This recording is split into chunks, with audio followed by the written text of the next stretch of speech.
આપણે ગોપાલદાસજી 9મા આખ્યાનમાં ગાય છે ને, નિત્ય પ્રતિક્ષણો ક્ષણો સમરીએ રે શ્રી વલ્લભનો પરિવાર રે રસના શ્રી પુરુષોત્તમ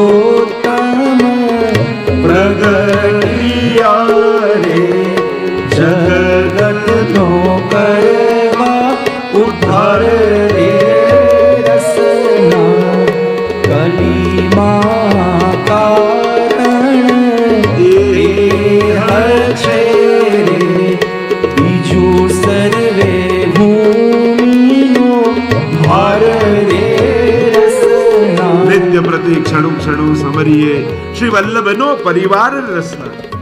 અરે છેલ્લી પંક્તિઓમાં ગોપાલદાસજી કહે છે કે આ કલ્પવૃક્ષ કેવું ફળ્યું છે અને વર્ણન કરતા કહે, પુત્ર પૌત્રાદિક સુખ હું કહું રે જો તું મુખ માહી એક રે રસના શ્રી વિઠ્ઠલ કલ્પદ્રુમ ફળ્યો રે તેની શાખા પ્રસરી અનેક રે રસના.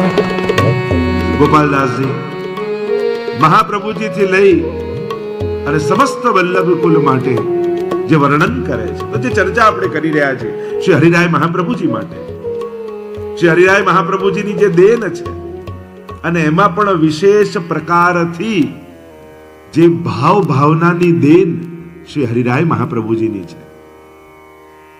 અનેક પ્રકારના ભાવોથી સમૃદ્ધ શ્રી હરિરાય મહાપ્રભુજી આપણા માર્ગને કર્યો. કેવી દીનતા, કેવા કીર્તનો. અને એ હરિરાય મહાપ્રભુજી આ નિત્ય લીલા નામનો પદ્યાત્મક ગ્રંથ કહી શકે તો કીર્તન કહી શકાય. કદાચ રોજ સેવામાં ન પહોંચી શકતા હોય તો એક નિયમ એવો બનાવવો જોઈએ કે રોજ નિત્ય લીલાનો પાઠ કરો. અને કદાચ આખા દિવસની સેવા ન હોય તો અનવસર સમયે આ બધા કીર્તનોના નિત્ય લીલાના પાઠ આદિ કરવા. બહારગામ ગયા હોય, કદાચ ભગવત સેવા ન બિરાજતી હોય ત્યારે આ નિત્ય લીલાનો પાઠ કરવો જોઈએ. એમ કહેવાય કે બહારગામ જાઓ અને ઠાકોરજી સાથે પધરાઈને ન ગયા હો તો આ બે પાઠ કરવા, એક નિત્ય લીલાનો, એમાં અષ્ટયામની ભાવના, અને બીજી વિજ્ઞપ્તિનો. નિત્ય લીલા કરવાથી પ્રભુની સેવાનો સંયોગાત્મક ભાવ પ્રગટ થાય અને નવ વિજ્ઞપ્તિનો પાઠ કરવાથી વિપ્રયોગાત્મક ભાવનો અનુભવ થાય. વિજ્ઞપ્તિ જે ગુસાઈજીને 6 માસનો વિયોગ થયો કૃષ્ણદાસ અધિકારીના માધ્યમથી, ચંદ્ર સરોવર પર બિરાજી અને ગુસાઈજી રોજ એક એક શ્લોક લખી વિજ્ઞપ્તિના અને શ્રીનાથજી બાવાને મોકલાવે, એ જે વિરહ છે એનો અનુભવ. તો આ બંને પ્રકારના પાઠનો ભાવ આપણે ત્યાં છે. પ્રભુને મળવાનો આનંદનો અનુભવ કરો છો તો પ્રભુથી વિખૂટા પડ્યાના વિપ્રયોગનો પણ અનુભવ કરવો જોઈએ. આપણે ત્યાં પ્રભુને દ્વિદલાત્મક શૃંગાર રસરૂપ કયા છે. શૃંગાર કલ્પદ્રુમમ એમ ભાવદીપિકા નામના ગ્રંથમાં ગોપીનાથજી કહે છે કે કૃષ્ણ છે કોણ? તો કહ્યું શૃંગાર કલ્પદ્રુમમ, શૃંગાર રસના કલ્પવૃક્ષ છે ઠાકોરજી. અને શૃંગાર રસ દ્વિદલાત્મક છે. જેમ ચણો હોય એની 2 ફાંક હોય એને કહેવાય દ્વિદલ. તો સંયોગાત્મક અને વિપ્રયોગાત્મક, આમ દ્વિદલાત્મક છે. બંને રીતે પ્રભુ નટવર વપુ, જેમ મેણુ ગીતમાં કહ્યું ને, નટવત અને વરવત. આમ દ્વિદલાત્મક પ્રભુ છે. એટલે કૃષ્ણનો અનુભવ બંને રીતે કરવાનો હોય છે. આ ગોપીજનો પણ સેવામાં સાથે જોડાશે, પણ કેવલ સેવામાં સન્મુખ છે એનો તો આનંદ લે છે.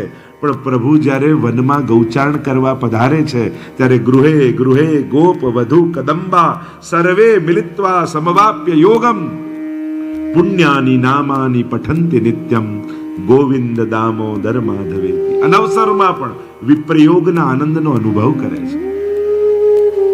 અને એટલા માટે અહીંયા હરિરાય મહાપ્રભુજી નિત્ય લીલા નામનું આ ગ્રંથ, મૂળ વિષય પર આવું, આપણા આ વિષયને ન્યાય આપવો છે. નામ જ છે નિત્ય લીલા. નિત્યના 2 અર્થ આપણે ત્યાં કરીએ છીએ. નિત્યનો એક અર્થ થાય નિત્ય નિયમ, આપણે કહીએ ને રોજનો નિયમ, ડેલી. અને નિત્યનો બીજો અર્થ થાય આ નિત્ય છે, આ શાશ્વત છે, ઇટર્નલ, શાશ્વત. એનું આ નિત્ય છે, ત્રિકાલાબાધિત છે, સત્ય છે, એને પણ નિત્ય કહેવામાં આવે સંસ્કૃતમાં. અને એટલા માટે આ બંને અર્થો અહીંયા નિત્ય લીલામાં સાર્થક છે. મંગળાથી શયન સુધીનો ક્રમ, જેને અષ્ટયામનો ક્રમ આપણે ત્યાં કહીએ. જો ઘણીવાર લોકોને એમ થાય કે દર્શન ખુલે ને એ જ ક્રમ. દર્શન ખુલે ક્રમ નથી, રોજ જે ભોગ આવે એ ક્રમ છે સેવાનો. તો મંગળાથી શયન સુધીનો દર્શન તો કરવા ભક્તો આવે છે ત્યારે દ્વાર ખોલીને દર્શન આપે છે. સેવાનો ક્રમ થયા બાદ દર્શન ખુલે છે. જે ક્રમ થઈ જાય સેવાનો, એટલે કે દર્શન ખુલતા પહેલા જે થાય છે ને સેવા એ છે. અને પછી તો આપણે ઝાંખી કરીએ છીએ. ઘણીવાર લોકો અન્નકૂટમાં કે 56 ભોગમાં એમ થાય કે ઠાકોરજીના અન્નકૂટના, ખરેખર સામગ્રી સાથે દર્શન નથી થતા, પ્રસાદ સાથે દર્શન થાય છે. ત્યાં ઠાકોરજી આરોગી લીધા હોય પછી આચમન આદિ થઈ જાય ને પછી દ્વાર ખુલે. એટલે કે ખુલ્લામાં આરોગતા નથી, 56 ભોગ આરોગી લીધો છે, પ્રભુનો ક્રમ થઈ ગયો છે, પછી દર્શન ખુલે છે. એટલે સન્મુખ જે છે એ સામગ્રી નથી, પ્રસાદ છે. પ્રભુ તો આરોગીને બિરાજી ગયા છે. આપણને પ્રભુ સાથે પ્રભુના કૃપા પ્રસાદના દર્શન થાય છે. કારણ કે એ જે સામગ્રી છે એ પણ કોઈ ને કોઈ વ્રજભક્તોના ભાવની છે. એની ચર્ચા આગળ નીકળશે એટલે કરતા જઈશું આપણે આ બધા જ પાસાઓને. કારણ કે નિત્ય લીલાનું દર્શન કરતા કરતા આપણા ઘરમાં થતી સેવાના ક્રમના વિવેક વિચાર એને પણ સાથે સાથે આપણે જોતા જઈશું. તો નિત્ય શબ્દને, નિત્ય અને લીલા, આ બે શબ્દને જો ડિફાઇન કરીએ, એની વ્યાખ્યા કરીએ, તો સૌથી પહેલું છે રોજનો ક્રમ. એટલે કે રોજનો સેવાનો ક્રમ ક્યાંથી શરૂ થાય? મંગળાથી ના, ઠાકોરજી જાગે ને એના પહેલાથી વૈષ્ણવનો સેવાક્રમ પ્રારંભ થઈ જાય. અને ઠાકોરજી પહોળી જાય પછી વૈષ્ણવની સેવાના ક્રમનો વિરામ થાય. જાગ્યા પછી શરૂ નથી થતો. કારણ કે વૈષ્ણવ પ્રભુ પહેલા જાગી જાય છે અને પ્રભુ પહોળે પછી પહોળે છે. એટલા માટે સેવાનો ક્રમ, નિત્યનો ક્રમ, સવારથી સાંજ સુધીનો, અષ્ટયામનો, 8 તારીખ 24 આપણે કહીએ, 24 કલાક. એટલે ખરેખર ક્રમ જોવા જાઓ, ઠાકોરજીની સેવા અને લીલા જોવા જાઓ, નિત્યની લીલા. એટલે નિત્યની લીલા પ્રભુને તમે પોઢાઈ દીધા, ત્યાં પ્રભુની લીલા સમાપ્ત નથી થતી. અમારે તો ગોપાલદાસજી છઠ્ઠા આખ્યાનમાં કહે છે ને કે વૈષ્ણવ એમ સમજે કે પોઢાઈ દીધા, તો કે આ પોઢ્યા નથી, સકળ વ્રજમાં પોઢિયા વાલા. ગોપાલદાસજી કહે સકળ વ્રજમાં પોઢિયા વાલો, વિવિધા રસ સુખદાન જી. એ લીલા મારે મન વસો જે, ભક્ત મારે મારજી. શ્રીધર રૂપ તમારી લીલા, એની પેરે જાજી. ઓળવે કેમ ચાલશે જે, પ્રીતમ શું પાજી. સકળ વ્રજમાં પોઢિયા વાલા. એટલે કેવલ નંદાલયમાં યશોદાજી એ પોઢાડ્યા છે ત્યાં જ નથી પોઢ્યા, એ તો સકળ જીવોના મનોરથોને પૂર્ણ કરી રહ્યા છે. આગળ ચર્ચા નીકળશે ત્યારે કરીશું. એટલે કે પ્રભુની લીલા અહર્નિશ છે. નિત્ય શબ્દમાં દિવસ જ નહીં માનવું. આપણે કહીએ અહર્નિશ લીલા ઠાકોરજી. અહર્નિશ નો અર્થ શું થાય? અહ એટલે દિવસ, નિશ એટલે રાત. અહર્નિશ એટલે કે દિવસ રાત પ્રભુની આ લીલા ચાલી રહી છે. આપણા ક્રમ સમાપ્ત થઈ જવાથી પ્રભુનો અને વ્રજભક્તોનો ક્રમ સમાપ્ત નથી થઈ જતો. એમની લીલા તો અવિરત અને અખંડ છે. એટલે જ આપણે ત્યાં બે પ્રકારની લીલાની મહત્તા છે. નિત્યની લીલા એટલે કે નિત્યનો ઉત્સવ, અને બીજો છે વર્ષોત્સવનો સેવાક્રમ. નિત્યનો સેવાક્રમ અને વર્ષોત્સવનો ક્રમ, આ બે પ્રકારનો ક્રમ આપણે ત્યાં છે. નિત્યના ક્રમમાં પણ તમે જેમ વર્ષોત્સવના ક્રમમાં તમે જુઓ, કીર્તન સાહિત્યમાં પણ તમે જુઓ તો ઉષ્ણકાલ, શીતકાલ, વર્ષા ઋતુ, આના પણ ક્રમના ભેદ છે. અને આપણે ત્યાં સેવાક્રમની વિશેષતા મહત્તા માનવામાં આવી છે. તો નિત્ય સે નિત્ય લીલા, અને નિત્ય લીલાનો અર્થ થાય રોજની પ્રભુની લીલા. સવારથી સાંજ સુધી વ્રજ ભક્તો ઉપર ઠાકોરજી જે કૃપા કરે છે એ નિત્યની ક્રમ. અને બીજો અર્થ થાય નિત્યનો ઇટરનલ, શાશ્વત લીલા. એટલે કે પ્રભુનું નામ, રૂપ, લીલા અને ધામ આ ચારે નિત્ય છે, ઇટરનલ છે, શાશ્વત છે. ક્યારે પણ એમ ન કહેવાય કે ભગવાને આ લીલા કરી હતી. ભૂતકાળમાં ક્યારે આપણે ત્યાં પ્રભુની લીલા માટે શબ્દો વપરાતા નથી. પ્રભુની લીલા થઈ રહી છે એમ કહેવાય. એટલે કે જ્યાં જ્યાં પ્રભુએ જે જે લીલા કરી એ તિથિએ એ લીલાઓ આજે પણ થાય છે. અને એટલે તો આપણે ત્યાં બધા ઉત્સવ ઉજવાય છે. વ્રજમાં પણ જે સ્થાનોમાં પ્રભુએ જે લીલા કરી એ આજે પણ એ સ્થાનોમાં ચાલી જ રહી છે. વ્રજની ભૂમિ એ ઐતિહાસિક ભૂમિ નથી, એ લીલા ભૂમિ છે. ઐતિહાસિક ભૂમિ કોને? જ્યાં કોઈ ઘટના ઘટી હોય અને એના ચિહ્નો ત્યાં હોય એને કહેવાય હિસ્ટોરિકલ પ્લેસ, એને ઐતિહાસિક ભૂમિ કહેવાય. પણ લીલા ભૂમિ એને કહેવાય જ્યાં આજે પણ એ જ લીલાઓ ચાલી રહી હોય. આ ભેદ છે.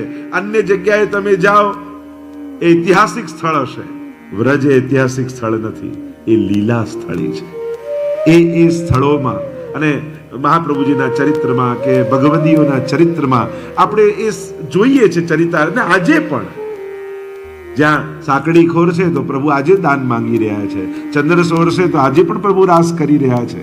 જ્યાં જ્યાં પ્રભુએ જે લીલાઓ કરી ત્યાં ત્યાં એ લીલા ચાલી જ રહી છે. તો પ્રભુનું નામ નિત્ય છે, ઇટરનલ છે, રૂપ એ શાશ્વત છે, લીલા શાશ્વત છે, અને ધામ વ્રજમંડળ છે ને એ પણ શાશ્વત છે. વ્રજની ભૂમિને પૃથ્વીનો ભાગ મનાતો નથી. વરાહપુરાણમાં એવી કથા આવે છે કે જ્યારે વરાહ ભગવાન પૃથ્વીને લઈને આવ્યા અને વિચાર કરે કે આને ક્યાં મૂકું, તો એક લીલો છમ કોઈ ભાગ દેખાયો, ટુકડો દેખાયો એક ભૂમિનો. તો કહ્યું કે પૃથ્વી તો મારી પાસે છે, આ કયો ટુકડો છે? તો કે આ તો વ્રજભૂમિ છે જે વૈકુંઠથી ભગવાને ભૂતલ પર ઉતારી છે. અને એમ કહેવાય જ્યારે પ્રલય થાય અને આખી પૃથ્વીનો લય થઈ જાય છતાંય વ્રજ ડૂબતું નથી, કારણ કે પૃથ્વીનો ભાગ નથી. આ ભાવ આપણે ત્યાં બ્રજભૂમિ માટે કરાયો છે. અને એટલા માટે નામ, રૂપ, લીલા અને ધામ. એટલે જ મેં પૂર્વમાં પણ કહ્યું હતું, આપણે ત્યાં સ્વરૂપ આસક્તિથી પુષ્ટિ ભક્તિની શરૂઆત છે, કૃષ્ણ ભક્તિની શરૂઆત છે, પણ પ્રાપ્તિ સ્વરૂપમાં નથી, પ્રાપ્તિ આપણી લીલામાં છે. જ્યાં ત્યાં જે લીલાનો જેનો અધિકાર અથવા જે લીલાનો જે જીવ, એ લીલામાં ઠાકોરજી એની પ્રાપ્તિ કરાવી પોતાના સ્વરૂપાનંદનો અનુભવ એને કરાવે છે. એટલે જે લીલા, એટલે આપણે ત્યાં વાર્તા સાહિત્ય આદિમાં પ્રસંગો આવે છે ને, નિર્તત આવત તાજ કે પ્રભુ ધમાર ગાઈ, અને ગાતા ગાતા એ તાજ બીબી કે નિર્તત આવત તાજ કે પ્રભુ હેરી ડફ બાજન લાગેરી. અને જ્યારે પુનઃ ડફ વાગો, ખેલ પૂરો થઈ ગયો હતો અને સંભળાયું કે જાણે પુનઃ ડફ વાગવા લાગ્યા છે. બ્રજમાં પાછો હોલીનો માહોલ થઈ ગયો છે અને ઠાકોરજી નાચતા નાચતા માનો તાજ બીબીને રંગવા માટે આવી રહ્યા છે અને પોતાના દેહ છોડી દીધા છે. ગુસાईजीને સમાચાર મળ્યા કે તાજને દેહ છોડ દિયો और भगवत लीला को प्राप्त हो गई. ત્યારે ગુસાईजीના મુખે શબ્દો એ નીકળ્યા, જાકી વસ્તુ થી તહાં પહોંચ ગઈ. એ જ્યાંનો જીવ હતો, જ્યાંની હતી ત્યાં પ્રાપ્ત થઈ ગઈ. એમ જ જે લીલાનો જે જીવ છે, અર્થ સકળ તેનો સીધો, લીલા માહે તાણીને લીધો. એ લીલાને ત્યાં ખેંચી લે છે ઠાકોરજી. તો એ જ ક્રમે આ નિત્ય લીલા છે. શાશ્વત લીલાઓ છે. અને લીલાઓ શાશ્વત છે એવું કહેવાનો મારો અર્થ એટલા માટે છે કે જો શાશ્વત છે તો આજે પણ એ લીલામાં પ્રાપ્તિ થઈ શકે છે. આજે પણ એ લીલાનો અનુભવ થઈ શકે છે અને થાય છે વૈષ્ણવોને. આજે પણ બ્રજમાં ઘણા વૈષ્ણવ જાય ત્યારે એને સાક્ષાત હોરી ગુલાલ કુંડ આદિમાં, સાંકડી ખોર આદિમાં કોઈને દાનનો, કોઈને હોરીનો, કોઈને રાસનો, કોઈને ગિરિરાજજીમાં અનેક પ્રકારના મનોરથોનો આ બધા અનુભવ આજે પણ થાય છે. એનું કારણ એ જો થઈ ગયું હોત તો ભૂતકાળ થઈ ગયો, તો આજના જીવોને ક્યારે પણ લીલાનો અનુભવ ન થઈ શકત. પછી એ લીલા ગાન યા સેવા યા મનોરથ, આ મનોરથ કરાવવાનો ભાવ શું છે? ફરી પ્રભુને એ લીલાના આવેશમાં પ્રગટાવવા. આ મનોરથનો ભાવ જ શું છે કે પ્રભુ જે ભાવનો તમે મનોરથ કરો એ સમયે એ મનોરથના રસાવેશમાં ઠાકોરજી પધારે. અને એ રસાવેશમાં ઠાકોરજી હોય તો એ લીલા સમયે પ્રભુએ જે આનંદનું દાન કર્યું એ સમયે દર્શન કરવા માત્રથી ઠાકોરજી એ લીલા રસનો અનુભવ જીવને કરાવે. અને ત્યારે એને સુધી થાય કે મેં આ લીલા રસનો અનુભવ કર્યો. એટલે જ ઠાકોરજી તો એ જ હોય છે. આપણે કે આજે 56 ભોગનો, આજે તો દર્શન કરવા જવાના, આજે રાસનો મનોજ, આજે તો દર્શન કરવા જવાના, આજે તો કુંવારાનો, આજે તો દર્શન કરવા. તો કોઈ પ્રશ્ન કરે કે ઠાકોરજી તો રોજ એ જ હોય છે, પછી આ મનોરથ છે તો પછી દર્શન કરવા જવાના, આવું કેમ? એનું મૂળ કારણ એ જ છે કે મનોરથના સમયે જે મનોરથ કર્યો છે એના રસાવેશમાં, લૌકિક ભાષામાં કહું તો એ મૂળમાં ઠાકોરજી હોય છે.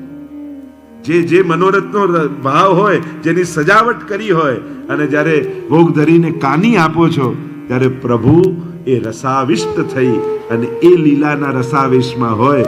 અને કોઈ વ્યક્તિ પાસે તમે રોજ માંગવા જતા હો અને હંમેશા ના પડે કે ના મારે નથી આપવું, પણ ક્યારેક બહુ મૂડમાં બેઠો હોય તમે જઈને કહો કે પ્લીઝ કરો, ત્યારે કે ચલ લઈ જા, ઠીક છે જા.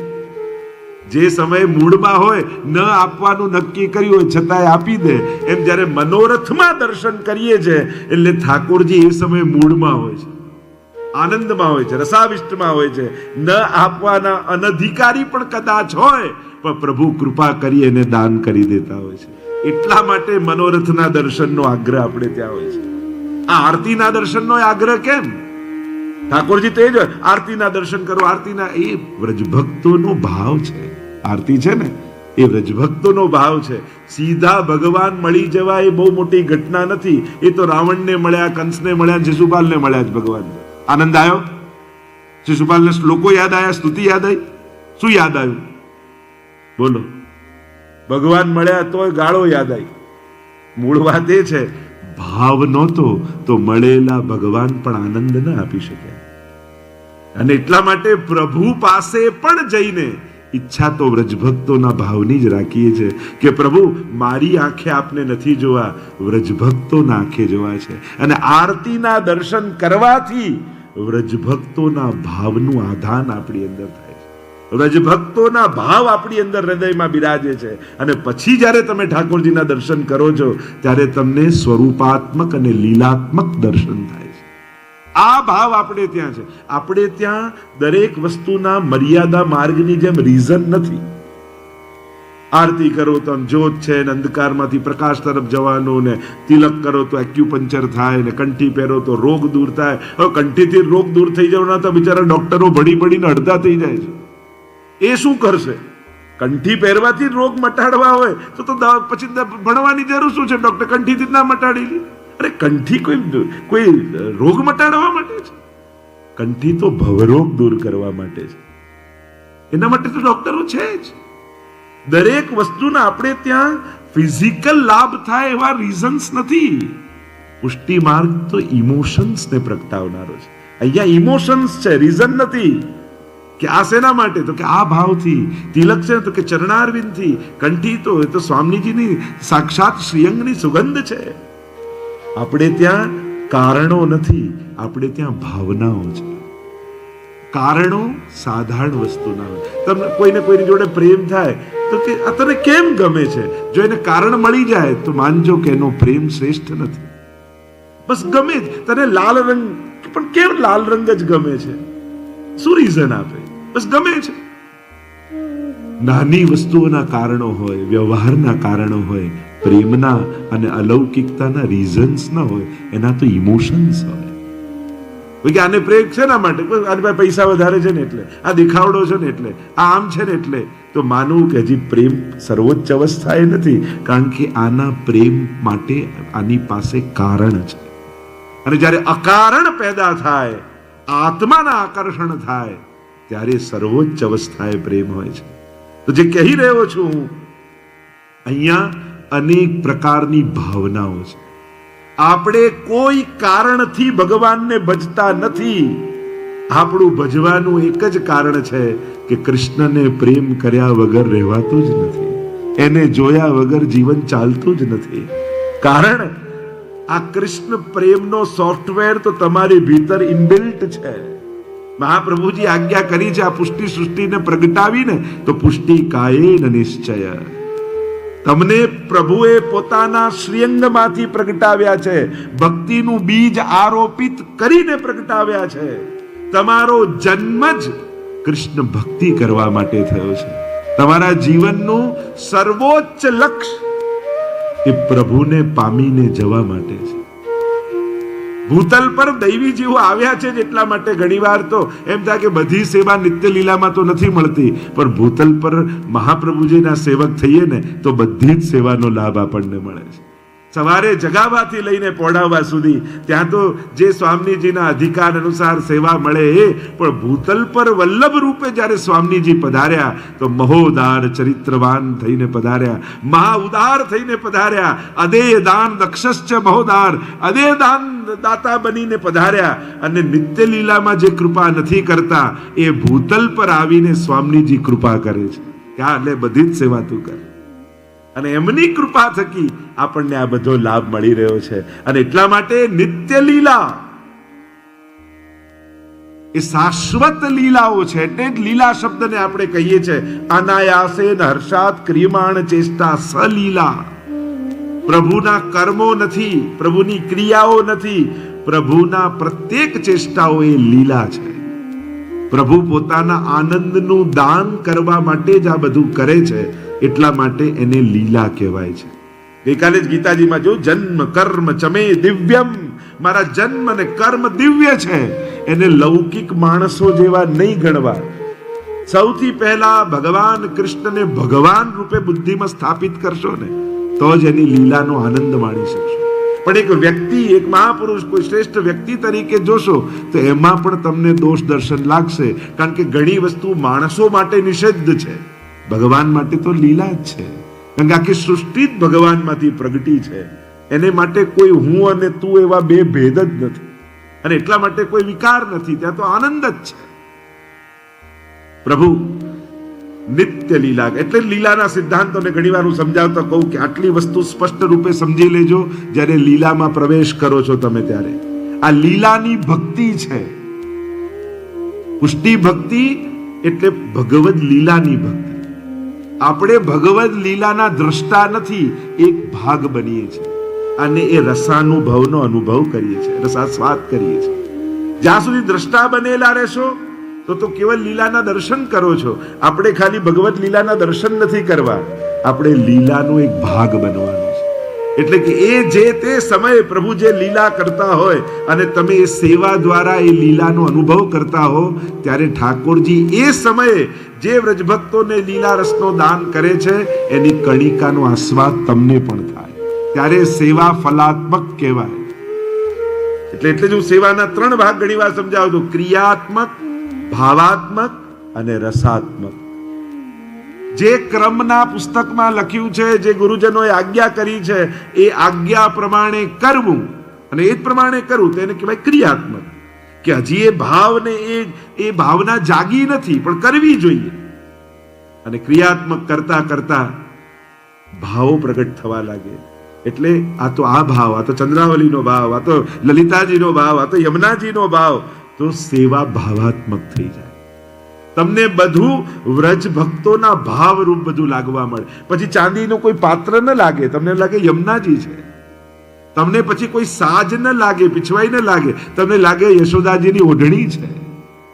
તમને સિંહાસન કોઈ લાકડાનું કોઈ સાધન ન લાગે, તમને યશોદાજીની ગોદ લાગવા માંડે, ભાવાત્મક થાય. અને ભાવાત્મક સેવા થતા થતા પછી એ લીલા જે ઠાકોરજી વ્રજમાં કરે છે એ લીલા રસનો અનુભવ થવા લાગે, એટલે સેવા રસાત્મક થઈ જાય. તો આમ ક્રિયાત્મક થી શરૂ થયેલી યાત્રા રસાત્મક સુધી પહોંચે ત્યારે સેવા ફલાત્મક થઈ કહેવાય. તો આ યાત્રા વૈષ્ણવની છે. એટલે ઘણા લોકો વર્ષોથી કરતા હોય, ભોગ ધરો, ટેરો લગાવો, હાથ કસા, ભોગ ધરો. ક્રિયાત્મકતાથી ભાવાત્મકતા સુધી પહોંચો તો સેવા આનંદાત્મક બની જશે. તો જે ચર્ચા, સીધો વિષય પર આવું, નિત્ય લીલા. આ લીલા શબ્દને સમજતા આટલા ભેદ, આટલા તત્વો સમજી લેવા જરૂરી છે. એક શાશ્વત પ્રભુની લીલા છે, આજે પણ ચાલી રહ્યું છે, આજે પણ ઠાકોરજી એ જ પ્રકારથી લીલા કરી રહ્યા છે. એટલે નિત્ય લીલાવાદ નો આ સિદ્ધાંત, એટલે આજે પણ લીલા રસનો અનુભવ થઈ શકે છે, આજે પણ લીલામાં પ્રાપ્તિ થઈ શકે છે. એટલે જ્યારે જીવ સદગત થાય, આપણે કે નિત્ય લીલા પ્રવેશ કર્યો, લીલામાં પધાર્યા, લીલા કરી ગયા, આસુરવ્યામો લીલા, અનેક શબ્દોના પ્રયોગ કરીએ છીએ આપણે. વૈકુંઠમાં ગયા કે આમ ધામમાં ગયા એવા બહુ પ્રયોગ નથી કરતા, લીલામાં પ્રાપ્ત થયા એવો શબ્દ. એટલે તો ભગવત સ્મરણને આદિ કરીએ છીએ. સ્વર્ગમાં ગયા પછી કોઈને જય શ્રી કૃષ્ણ કરવામાં રસ રહેતો નથી. આપણે ભલે ને કે સ્વર્ગવાસી થયા, પણ સ્વર્ગવાસી થયા હોય ને એ બધાને જય શ્રી કૃષ્ણ કરવામાં રસ ના હોય. પછી તો ત્યાં તો ભોગો જ છે, સુખ જ છે. જય શ્રી કૃષ્ણ કરવામાં એને જ રસ હોય જેનો લીલામાં પ્રવેશ થયો હોય. અને એટલે જ માલા પહેરામણી પ્રસંગે એ વૈષ્ણવવતી જય શ્રી કૃષ્ણ બોલવામાં આવે છે. આ ભાવ કરવામાં, યુગલ સ્વરૂપના જય બોલવામાં આવે છે કે સદાય યુગલ સ્વરૂપની સેવામાં હું આનંદ કરું છું, એટલે જ એમનો જય છે. બીજો સિદ્ધાંત લીલાનો, વિરુદ્ધ ધર્માશ્રયિતા, વિરોધી લીલાઓ પ્રભુ કરે. ત્રીજો સિદ્ધાંત સંક્ષિપ્તમાં લઈ જાઓ એટલે નિત્ય લીલામાં પ્રવેશ કરેલી. ત્રીજો સર્વભાવની સેવા. લીલા જ્યાં છે ત્યાં સર્વભાવો પણ સિદ્ધ છે. જ્યાં કર્મના સિદ્ધાંતો છે, જ્યાં લૌકિકતા છે, ત્યાં સર્વભાવો સિદ્ધ ન થઈ શકે. દુનિયાના કોઈ વ્યક્તિમાં તમે સર્વભાવ ન રાખી શકો. બાળકનો ભાવ, સાક્યનો ભાવ, પતિનો ભાવ, બધા ભાવ કોઈ એક વ્યક્તિમાં તમે ન કરી શકો. કારણ કે ત્યાં ભૌતિકતા છે, લૌકિકતા છે, કર્મના સિદ્ધાંતો છે, કર્મના બંધનો છે, કાળ કર્મ સ્વભાવના બંધનો છે. એટલે કોઈ લૌકિક વ્યક્તિમાં સર્વભાવ નથી થઈ શકતા. પણ જ્યાં લીલા ને અલૌકિકતા છે ત્યાં એક ઠાકોરજીમાં સર્વભાવ સિદ્ધ છે. સર્વદા સર્વભાવેન ભજનીયો વ્રજાધિપ સસ્યાયમેવ ધર્મો હિ નાન્ય ક્વાપી કદાચન. એટલા જ માટે આપણે ત્યાં સેવા ક્રમમાં બે ભાવ સતત ચાલે છે. તમે કીર્તન સાહિત્ય જોશો, તમે આ નિત્ય લીલાનું પણ પઠન કરશો તો એક એક એક એક પંક્તિમાં તમને ભાવ બદલાતા દેખાશે. પહેલો ભાવ નંદાલયની લીલાનો હશે તો બીજી પંક્તિમાં નિકુંજની લીલાનો ભાવ હશે. એટલે કે આપણે ત્યાં સેવા ક્રમમાં બે પ્રધાન ભાવથી સેવા ચાલે છે. આ નિત્ય લીલામાં યા તમારા ઘરની સેવામાં યશોદાજીનો ભાવ અને સ્વામિનીજીનો ભાવ, આ બંને ભાવ સતત ચાલતા રહેશે. પ્રભુ મંગળામાં જાગશે, નંદાલયમાં યશોદાજીને ત્યાં, તો ત્યાં ગિરિરાજજીની કંદરામાં પણ જાગશે સ્વામિનીજી પાસે. એ જ રીતે શયનમાં યશોદાજી પોડાવશે તો પછી રુચિ રુચિ સખી અને સેજ બનાવી ત્યાં નિકુંજમાં પણ પધારી જશે. આ બંને ભાવો એક સાથે સતત ચાલતા રહેશે. એટલે લીલાવાદમાં સર્વભાવનો સિદ્ધાંત હૃદયારૂઢ થવો જોઈએ. જો તમને પ્રસ્તાવના બાંધી દઉં એટલે આગળ સમજવું સહેલું થઈ જાય. સર્વભાવ એટલે કોઈ પણ કીર્તન તમે જોશો તો તમને કીર્તનોમાં પણ એ મંગળાથી લઈ શયન સુધી દરેક બંને પ્રકારના, નંદાલયના કીર્તન એ જ લીલાના નિકુંજના કીર્તન. એટલે ત્યારે આ ભાવ મારો નહીં, મારો તો આ ભાવ, આવું ન વિચારો. સર્વભાવનો આનંદ લેવાનો હોય પ્રભુનો. એક હોય સ્થાયી ભાવ, એક હોય સંચારી ભાવ. જો રસશાસ્ત્રમાં બંને પ્રકારના ભાવ હોય. સ્થાયી ભાવ એટલે એક નેચરલ ભાવ, કોઈની અંદર બાલ ભાવ જ હોય, કોઈ અંદર કિશોર ભાવ જ, કોઈ સાક્ય ભાવ, બહુ નેચરલ તમારી અંદર, એને સ્થાયી ભાવ કહેવાય. પણ કર્યો મનોરથ તમે નિકુંજનો, ચલો ઠાકોરજીની સુંદર પુષ્પોની કુંજ બાંધી, હવે સ્થાયી ભાવ બાલ ભાવ છે તો તમે નિકુંજ લીલાનો આનંદ કઈ રીતે લઈ શકો? રસાભાસ થઈ જાય, વિપરીત ભાવ થઈ જાય, ત્યારે સંચારી ભાવ કરવામાં આવે કે એ સમયે એ ભાવને ધારણ કરવામાં આવે, પ્રયાસપૂર્વક ભાવના ધારણ કરવામાં આવે, અને પછી ભાવના ધારણ કરી અને પછી એ સેવામાં જોડાવાનું હોય, તો તમે એ લીલાનો આનંદ લઈ શકો. પણ રસાભાસ થઈ જાય તો પછી સેવામાં આનંદ ના આવે. પ્રભુમાં બે ભાવ નહીં કરવા એમ કહ્યું છે. એક વિપરીત ભાવના, પ્રભુમાં વિપરીત ભાવના ન થાય, અને બીજું અસંભાવના. અસંભાવના પ્રભુમાં ન થાય. એમ થાય મારા લાલન તો આટલા નાના, આટલો મોટો અંકુટ કઈ રીતે આરોગી શકે? પ્રભુ માટે કાંઈ અસંભવ નથી. એટલે પ્રભુ નાના દેખાય એને કારણે એને નાના નહીં સમજી લેવા. એ બાલક દેખાય એટલે એને બાલક નહીં સમજી લેવા. એનામાં વિરુદ્ધ ધર્માશ્રય છે. તો જ્યારે રાસની ઈચ્છા થશે તો એ જ ક્ષણે મોટા થઈ અને હાથમાં દાંડિયા લઈને રાસે કરવા લાગશે.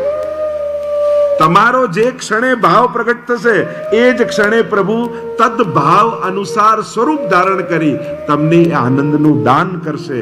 એવું આ લીલાનો સિદ્ધાંત છે, એવો આ લીલાનો પ્રકાર છે. અને જ્યારે આ પ્રકાર સમજાશે તો તમે પુષ્ટિ ભક્તિ, કૃષ્ણ ભક્તિના, વ્રજ ભક્તોની ભક્તિના આનંદ લઈ શકશો. તો લીલાના સિદ્ધાંતોમાં જે વાત કરી, તો નિત્ય લીલાવાદ, બીજું વિરુદ્ધ ધર્માશ્રયતા, ત્રીજું સર્વ ભાવ દ્વારા ભગવત સેવા. આ ત્રણ જો समझा, હવે नित्य लीला में આપણે प्रवेश करिए.